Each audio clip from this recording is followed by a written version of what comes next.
Hello, everyone, and welcome to another amazing episode of Sphere of Success, where we always look, especially from a business lens, of how challenge and adversity can actually be those things which we benefit from the most. Because the old adage is no pain, no gain. And unfortunately, from personal experience, it's absolutely true. You have to go through the pain, and actually, sometimes the more painful, the more benefit. I do though. I always use the analogy of a trampoline. The higher you want to bounce up, the deeper you've got to go with the downward bounce so that you can push back up again. And with that, you're going to go up a lot higher than as you came down. So that's how I like to frame it in my mind. And no, it's never nice, is it, when things go wrong? But ultimately, especially when they're out of your control and you've got nothing to do with it. Whereas, I know that I live in the UK and we've had an awful storm and I think people have been flooded, etc. And right now people are going, you think there's good out of this, really? Well, you never know. If you frame it right, there jolly well could be. I know that I have five floods all at the same time. And yes, it did prove to be a very good scenario for me. Took me a while to realize it, but there we go. And today I bring you the most amazing special guest who is going to talk about stress and anxiety, especially over the period of the end of the year, because she has an incredible launch that she's doing come December the 1st, because we're coming up towards the end of the year here. And I'll let her talk about it because she can really bring it to life. But especially at the end of the year, for a lot of people, there are celebrations and holidays, etc., that can prove to be really stressful, or the fact that we're finishing off the year and we're thinking, I haven't got where I wanted to be, or the fact that the next year is feeling really daunting. So without further ado, I'm going to introduce you to the wonderful Emma Loker, who can actually talk to you all about this. Now, Emma, and I always have to refer to my notes, is a psychotherapeutic counsellor for children and adolescents. What a great gift to give to the world, because unfortunately, I think we're all pretty aware that mental health is on the issues are on the increase, and especially within young people. So there's a fantastic gift to the world. I know she works with a lot of schools and things like that on that. And she is also the founder of MindWrite, which is a phenomenal young business. I mean, this business is one to watch. She is doing amazing things, working with wonderful organizations, actually helping write their mental health material. She has a special agency, as I say, MindWrite, for that. And again, her mission is to help millions of people have mental health access across the world in the written form, so that she's really going to add value to so many people's lives with her wonderful work. So, Emma, welcome. It's lovely to have you on the podcast. Thank you so much. And thank you for such a lovely introduction. It's great to be Oh, here. my pleasure. And I have to say with you, Emma, you're very grounded, and it's wonderful to hear the fact that you marry very much the commercial with the altruistic and the value-based system. And it does prove that you can have your cake and eat it all, because a lot of people think, oh yeah, well, money and counseling, two don't really go together. Well, they really do. That energy that you've got pervading your business with abundance, and then you bring it to you and you give it out, is just such a wonderful thing. So I take my hat off to you. I think that's one of the reasons why your business is so successful so early on, is because you've got a great attitude about that wonderful energetic flow of money coming through. So it's really good to have somebody sit really at the top of their game from a commercial element as well. Thank Um, you so much. oh, my pleasure. And what I'd love to do is to hear a little bit about your journey, because, as you say, before when we were off air, it wasn't the first thing that you did for a potential career. So I'd love to hear about your way and your journey of how you found your métier, your purpose, and what you're doing at the moment.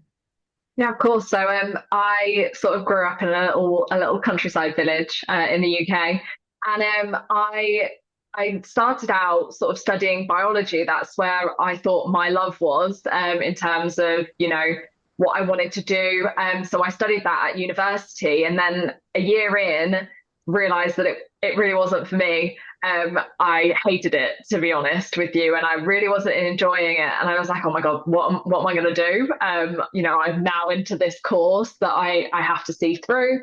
And one of my housemates, actually, I was really lucky. She was studying psychology, and she would kind of share her course material with me and her notes. And I realized that actually, I thought that I loved biology because of the human element of it. But actually, my real interest was in the brain and was in how the brain works and how it affects our life. And so I realized that actually I loved that element of psychology, and I sort of emailed my course tutor and said, look, I'm not enjoying this. Can I switch? And he had to kind of go and confirm it with people, but he allowed me to change course. And I did. So the following year, I started psychology, and yeah, I haven't looked back since. So I did that at university, and then I went on to study child and adolescent psychotherapeutic counselling, and yeah, became a writer during that process, which led me to MindWrite. Oh, well, this is awesome. And the fact that you had the courage to actually change courses and take on something different and not consider that a failure, because ultimately people often set their store by an outcome that they'd first envisaged, and often that isn't the one that you end up fulfilling. So well Mm. done for you for taking that. And what was it about psychology that really impassioned, ignited your passion? I think I generally love people and the way that they think, and I find them fascinating. Especially sort of how the brain works. I think we don't know enough about it. We don't understand it fully, but it impacts everything that we do. Our mindset changes everything, and it shows us the things that we do and the thoughts that we have. And I think having an understanding of that and seeing how that impacts people and their relationships and their decisions and their life, I just wanted to know more about it, and I wanted to be able to support people who don't have that understanding of how their brain's working or what things they're doing is impacting their emotions and their mental health. And I really just wanted to help people to have that understanding, both in the written form and also in counselling as well. Very interesting. And I'd love you to touch upon the work that you do with MindWrite and how you help overcome the challenges of an organization who has something to say, but they don't know the best way of how to get it on paper and get it out there to the world. Thanks so much. Yeah, I find that a lot of people in the mental health space, they really want to make a difference. And that's kind of where it all stems from. Perhaps they've had a difficult experience in their life, or they've struggled with their mental health. That's often the case with people who start mental health organizations, or they've known someone who's really struggled, who's very close to their heart. And so it comes from a really pure place, which you can probably say of a lot of businesses, but maybe not quite so much as mental health is something so, innate as mental health for us. And so it comes from a really good place, but a lot of the time people don't have enough time. They don't have the knowledge of how to sort of grow a business, a mental health business, how to grow a website, how to grow a personal brand in mental health. And so that's kind of what we do at MindWrite. So we support people who are learning and who are growing by creating sort of blog content, articles, social media content, and things like that for mental health organizations. But we also work with very established organizations as well. So we recently started working with the Mental Health Foundation, which we're really excited about. And we kind of create content for them. They're going through a rebrand at the moment. They're sort of changing their voice, and we're working alongside them to sort of bring their old content up to their new voice. And I think a lot of that's happening at the moment. Mental health changes so fast, and so to have people who understand mental health, like we do at MindWrite, all of my writers are mental health professionals as well as writers. Having that knowledge can really help bring things up to speed. Very interesting. And with your clients, how do you go about the element of taking something from the get-go and seeing it through. Yeah, I think that can be a really difficult part for businesses because, we do often fail at the beginning, or that we do come up against obstacles and struggles. And, I have in my own business, it's really difficult running a business, and it's really difficult taking something from an idea to a profitable business. And I think you do come against a lot of struggles. You also come against a lot of people telling you that it's not going to work, or that, they think that you're kind of crazy and that you're doing this thing that's out of the box and that's really exciting, but a huge amount of work. And I think that, having the right people in your team to support you, to bring those things from an idea into a reality is really powerful. But you have to pick your people quite carefully because, like with anything that we do, surrounding yourself by the right people and by people that bring you up rather than pull you down is so important. And those obstacles that people face, like especially when they start a mental health organization, there's a lot of things about money and funding, but there's also getting your voice out there for people to hear and for people to see you. And there's so many people online, so many people, and you're trying to get your voice heard above the noise. And I think a lot of what we do at MindWrite is we help businesses create credible content that's authoritative, because that's really what, Google is loving at the moment. It's prioritizing those people who are authoritative, who are experts in the field.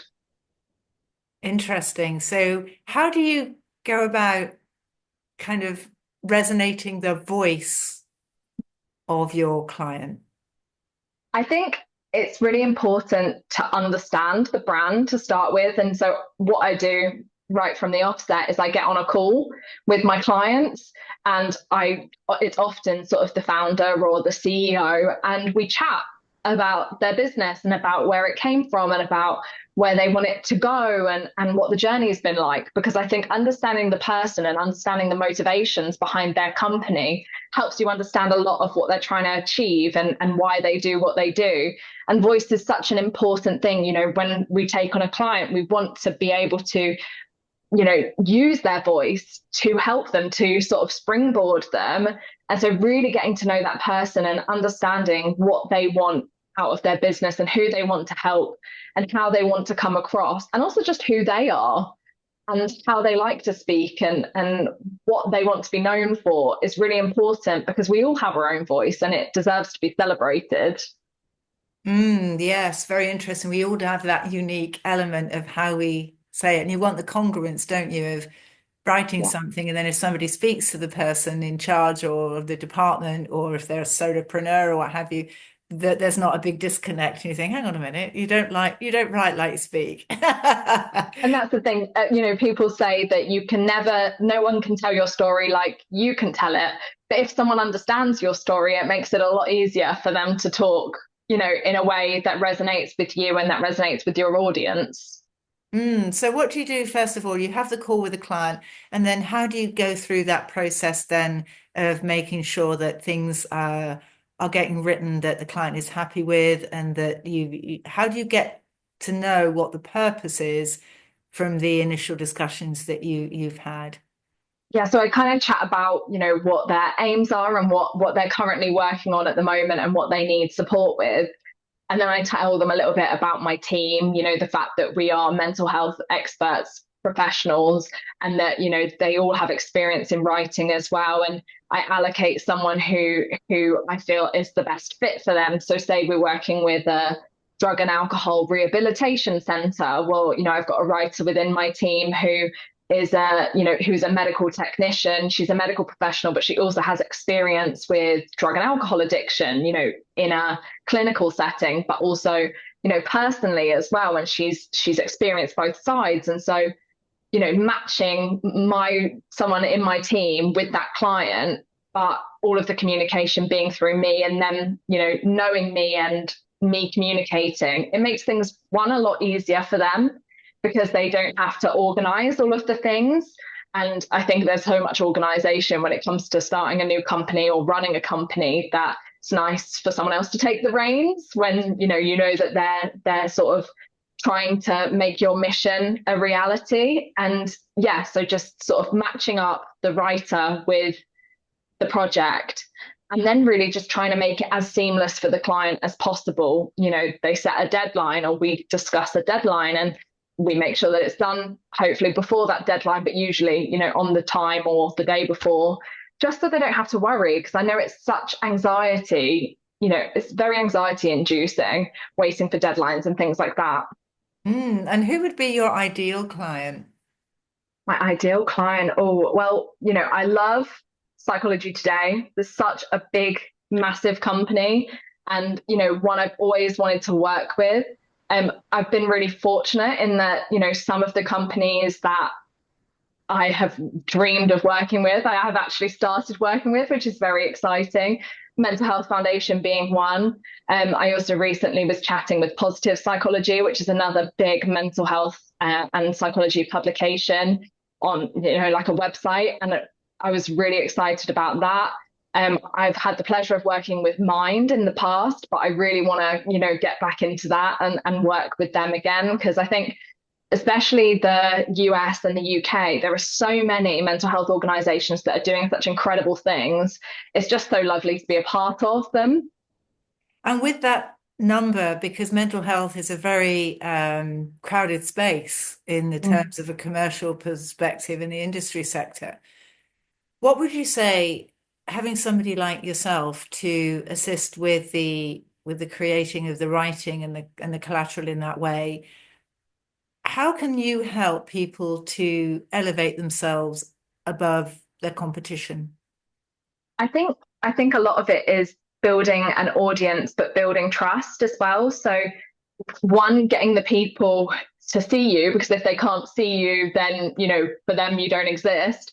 But also creating that trust when they find you. And I think that's a really powerful thing that people struggle with. And, first and foremost, if it's a website, getting the website up to scratch and, search engine optimized so that people can find you and that traffic's generally coming to your website. You've got lots of eyes on your website.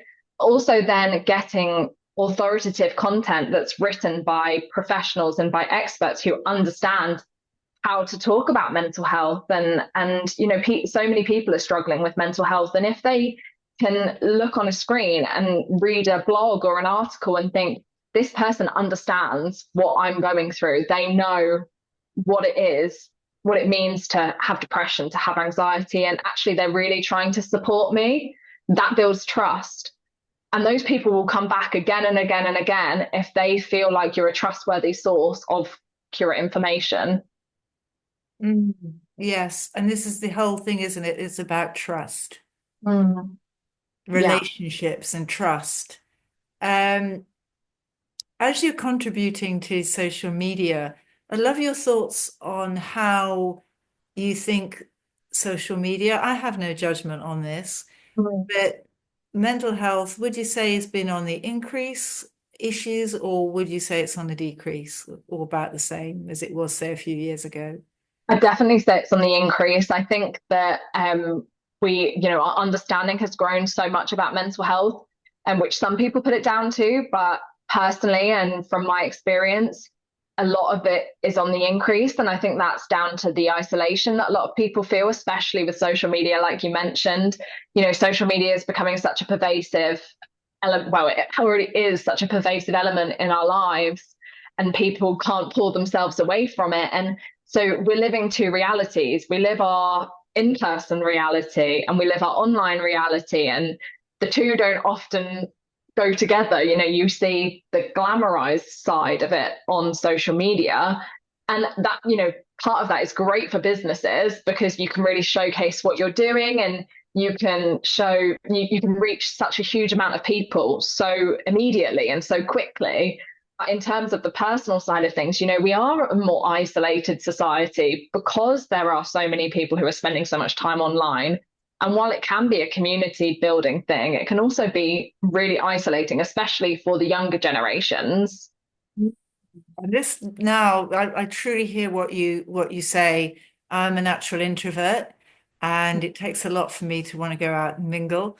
Find it. I think I'm also on the autistic spectrum, so I feel that sometimes I can't cope in large crowds. It really does unsettle me. And over the years, I've put coping mechanisms in place that are authentic to myself. I don't step out of my authenticity now like I used to. So I don't don the persona, but it's an interesting vibe because it's funny how much I love doing what I do with yourself and the podcast that I have, but it is all online and I feel very comfortable in that space. But in some cases, I know that some of my friends over COVID were going mental about the Mm. fact that they couldn't be with people, especially if they lived on their own. And they did feel incredibly isolated and couldn't wait to get back into the swing of things. Whereas me, I absolutely loved it. So And that's there's the thing, horses, isn't it? You know, social horses for media can be courses. so helpful in terms of community building. And if you do really struggle, it can be a form of connection. But, you know, it can also be a form of escapism as well, I think. And that's great. You know, that's amazing. And social media has so many good qualities for that reason. I think when it completely takes over, that's where the issue comes from. Everything in moderation. Exactly. Yeah, yeah. And I'd love for you to go into what you're going to be doing on December the 1st, because we touched upon being with others. And as we head towards the holidays, that can be an incredibly stressful time, and people might be forced to be with people that they don't necessarily get on with. It might be that old wounds are opened up because they meet people that they haven't seen for a while. Um, it could mean that if you're like me, the whole idea of the Christmas party and stuff doesn't exactly fill me with joy because of all the people. But yeah, I'd love for you to tell us what you're going to be doing on December the 1st. Yeah, gladly. So you know, I've noticed that there's such a big rate of burnout along around Christmas period, not just workplace burnout, but also, you know, emotionally, relationship wise. It does take such a lot from us. And I think, you know, coming to the end of the year when maybe we've had our aims from January and we think back over them and we think, oh, well, we haven't met that, or I haven't achieved that, or I wanted to be here come this time of year and I'm not there. It's a really mixed time of year. You know, a lot of people have a lot of joy around this period of time of the year. Also, a lot of people feel more isolated, they feel more down, they, you know, feel like failures because they haven't completed the things that they wanted to. And I recognize this, and I'm collaborating with Lizzie, who's the founder of Holos Wellbeing Co. And together we've come up with a resource that we're really excited to share with people, which we're going to be sharing on LinkedIn, which is 31 days to beat burnout. So it's the end of year stress less series of 2024. And what we're looking to help people with is we've got 31 days to beat burnout before 2025. So, really supporting people every single day with actionable tips, tricks, hacks of what to do to get yourself emotionally ready to start a new year, but also to feel grounded and to feel calming so that you can continue to use those strategies moving forward throughout, you know, 2025 and longer.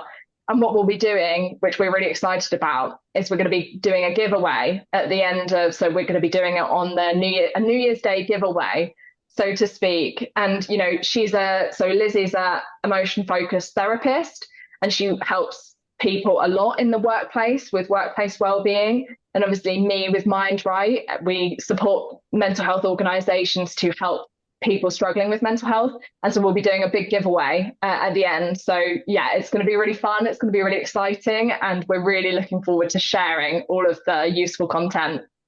Oh, well, sign me up for that. I'm on for that. Give me a link. I'll be there. And absolutely, it's wonderful what you're doing. And that's true value for people to have some fun, take care of our mental health and well-being. Burnout burnt me out. You know, Mm, it can, and it's insidious. You know, we all say that we want to give our best, and sometimes we push ourselves and push ourselves and push ourselves, and our body's saying, no, no, no, but we go, "Oh, no, no, I'll be all right." And then bam, we find that actually no, our body tells us that's it. It happened to me just recently. Got a huge bout of COVID. I got norovirus, and then I got a flu bug on top of it. And I'm like, maybe just maybe that was a wake up call. So yeah, everybody listen to your body. It's a great way of preventing things before they become too much of an issue. So how can people get involved with the stress less over So yeah, December? following me and Lizzie Simpson on LinkedIn, so I can provide you with the information to share with people, and just following our platforms, because we'll be sharing so much useful content, which yeah, people can follow along, and it's all, for free. So, yeah, come and join us. Come and have fun. Oh, it sounds like fun. I'm there. I'll be there. I'll be joining the party, and it sounds really good. And if people do look for you on LinkedIn, what do they do? They type in Emma Loker. Is there anything else that It's they can type it's in? Emma-Loker, so that's Loker hyphen MindWrite. Emma hyphen Loker hyphen mind right. And that's WRITE. Yeah. Yes, absolutely fantastic. Emma, thank you so much for being such a wonderful special guest. I have to say, you're very authentic. You speak from the heart. Um, have a chat to everybody listening. Have a chat with Emma. And also, if you're a business and you're in that sort of space and sector, and you're talking about mental health, well-being. You could be a coach, as you say, it could be an organization that it could be a charity. Do have a chat with Emma. She's a lovely person. You'll find a friend in her because ultimately, it's always nice to know that your message can be put out in a way by sector experts that can really elevate your position within your market, get you seen, get you heard by the right people, and therefore add more value because you're helping more people by the more people that can see what you do, which is absolutely amazing. So thank you so much, Emma, for being a wonderful special guest. It's been truly brilliant to have you on, and it always is lovely to hear your words of wisdom. So thank you. Thank you so much for having me. It's been a real pleasure. Oh, my pleasure too. And everybody listening, thank you so much for tuning in. As I always say, please like, subscribe, share, and comment. If you think, because this is an important topic, mental health, if you think there's anybody that's struggling out there, do be in touch or share it. Share the series with Emma and myself. Emma's also been on our Sphere of Being podcast as well. And as I say, it's an old adage, isn't it? But a trouble shared is a trouble halved, and that's sometimes we can go back to basics, and that's a good place to be. But thank you so much, and I always say this, I haven't said it in a while. Thank you so much for listening and your support. As I say, I'm a natural introvert, and sometimes when I do these things, I just think, oh, I've got that little bit of fear behind it, but you make me feel so supported and loved and welcomed, and I truly appreciate your support. So thank you so much. And we'll see you all again very soon. Bye bye now.